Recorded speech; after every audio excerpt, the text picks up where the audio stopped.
In today's Leeds news, Schmidt loan latest, Okafor deal done, Farke and Tanaka moment, Farke's update on Ampadu injury, Cristantos Uche name re-emerges, and more to come, says Marathe.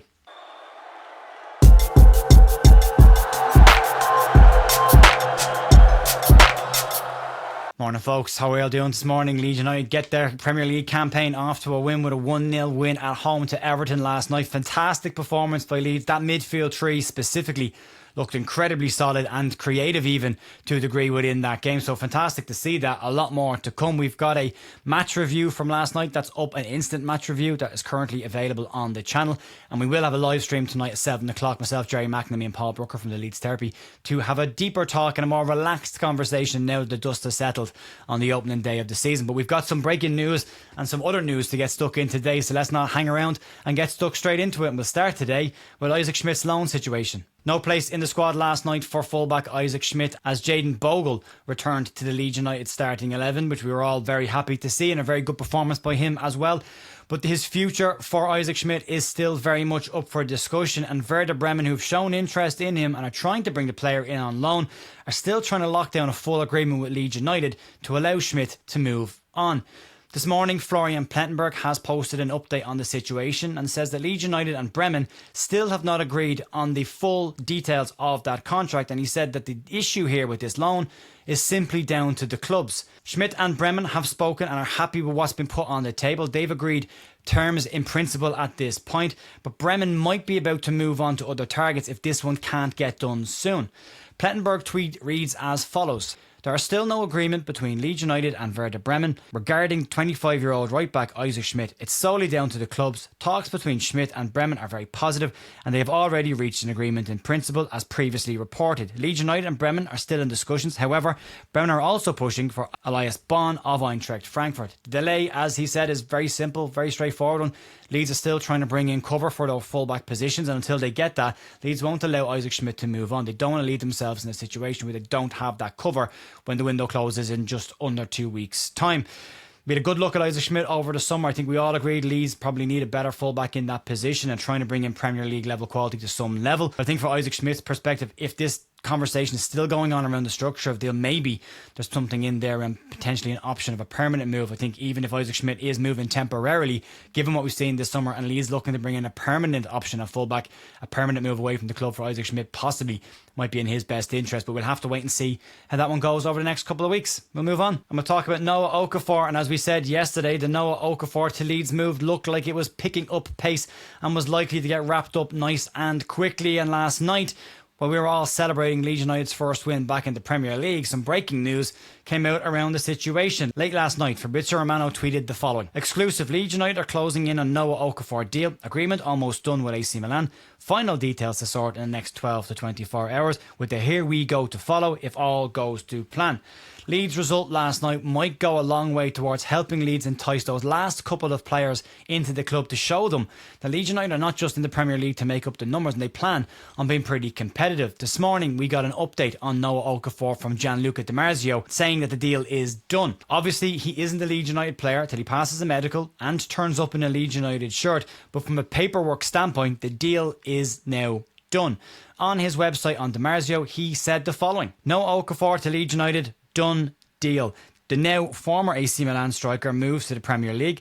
The operation, which saw the player as the protagonist, is a €21 million including bonuses, and the player in the 24-25 season made 21 appearances between Milan and Napoli. Fabrizio Romano has also now tweeted out the here we go, done and dusted. Romano says the medical is set for tomorrow, Wednesday morning, and the rumoured deal is expected to run until 2029 with the option of an additional 1 year for Leeds United and Noah Okafor.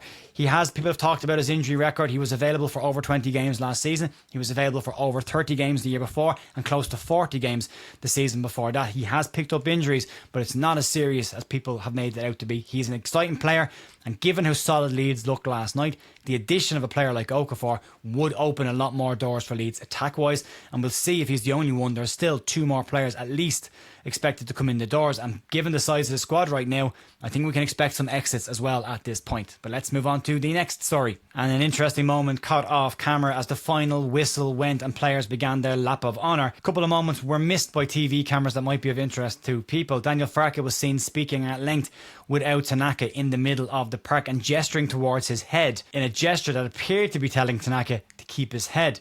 After the game, Daniel Farke was asked about the conversation and he gave an explanation, and it is as follows. Elland Road is second to none with atmosphere, and when the fire is burning, the emotions are high. My number 8s, Anton Stach and Tanaka, were doing channel runs in the 90th minute.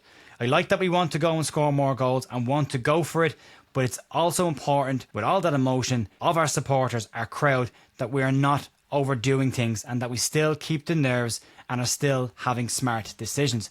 I like that he's such an emotional player who can also set the stadium on fire, but it makes no sense to set the stadium on fire and then concede a late equaliser. This is what we spoke about. Obviously, Daniel Farke not encouraging anyone to burn any stadiums down at this point, but as he said, it was great to see the side continue to press on the front foot and to try and put pressure on Everton last night, even when Everton started humping long balls into Leeds United's penalty area. Those final few minutes, you want calm heads, as Daniel Farke says, smart decisions.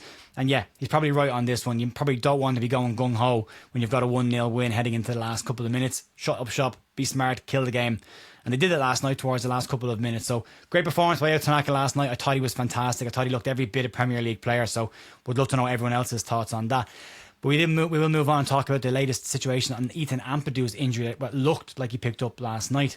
Leeds skipper Ethan Ampadu, as I say, was on the receiving end of a nasty and very late tackle last night that left him on the ground requiring treatment and looking in a little bit of pain. It didn't look good at that moment.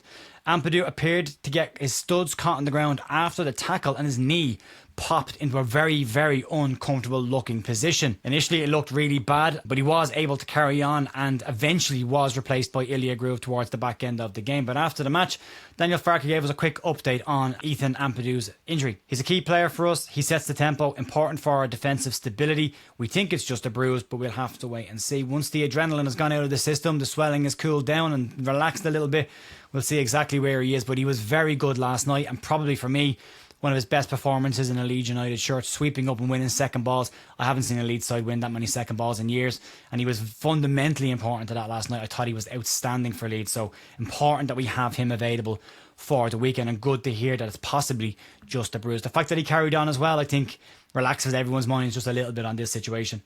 Let's move on and talk about a potential transfer and a returning name that's been linked throughout the window. And that is Getafe attacking midfielder Kristantis Uche. Leeds were said to have interest in him all summer long, but fresh reports today coming out of Spain may mean that Leeds could still have some level of interest in him.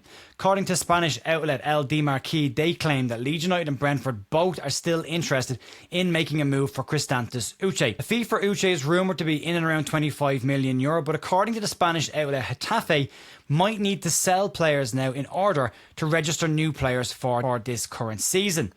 His release clause is set at £25 million, but the outlet says because of their financial situation and the need to register other players, that price tag could come down quite significantly. Getafe president Angel Torres has said the following about their situation. In the next few days, we will have to sell or remove someone to be able to register them all. We have to accept offers that we have, which are several, and see how far we go and who leaves. Uche is a very exciting player. He's a young player. He's got a very high ceiling, and he will be a fantastic player for Leeds to bring in.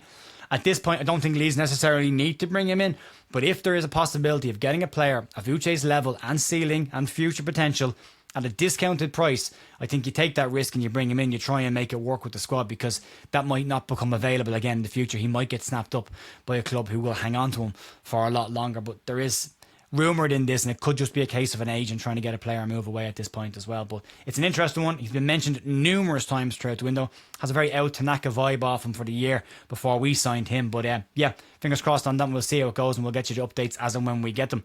And let's move on to the final story of today around Parag Marathe's comments. Leeds chairman Parag Marathe spoke to Sky Sports ahead of last night's opening game against Everton and says there is more to come from Leeds United on the pitch as well as off the pitch.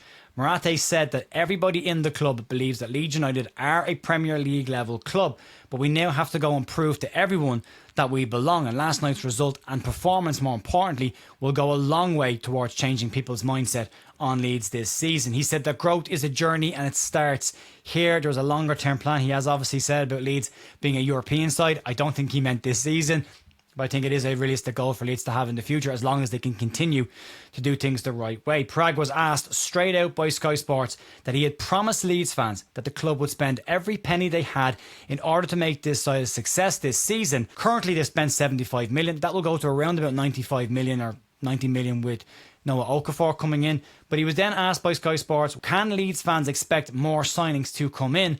And Prague Marathe responded, absolutely. I don't think they will spend money that they don't need to spend, and I think we can all agree if Leeds can bring in all of their targets this summer and still have some change left in their pocket, then that's a preferable situation. That money might be needed towards January's transfer window, if worst case scenario, but also that PSR needs to be considered as well. If Leeds can hang on to some cash for next year as well, that gives them more money to spend should they stay in the Premier League. But as long, and the condition on that is as long as Leeds get their primary targets this summer and get those deals over the line and get it finalised. But yeah, that'll be it for me today, folks. Massive thank you as always for supporting the channel. Back tonight 7 o'clock for the match review with Paul and with Jerry. You can check that out later on. If you want my initial match reactions from that, you can check out last night's recorded live stream, which is available on the channel now. I'll be back tomorrow morning for more Leeds news outside of that. Enjoy the rest of your day. Talk to you soon. See ya. Bye.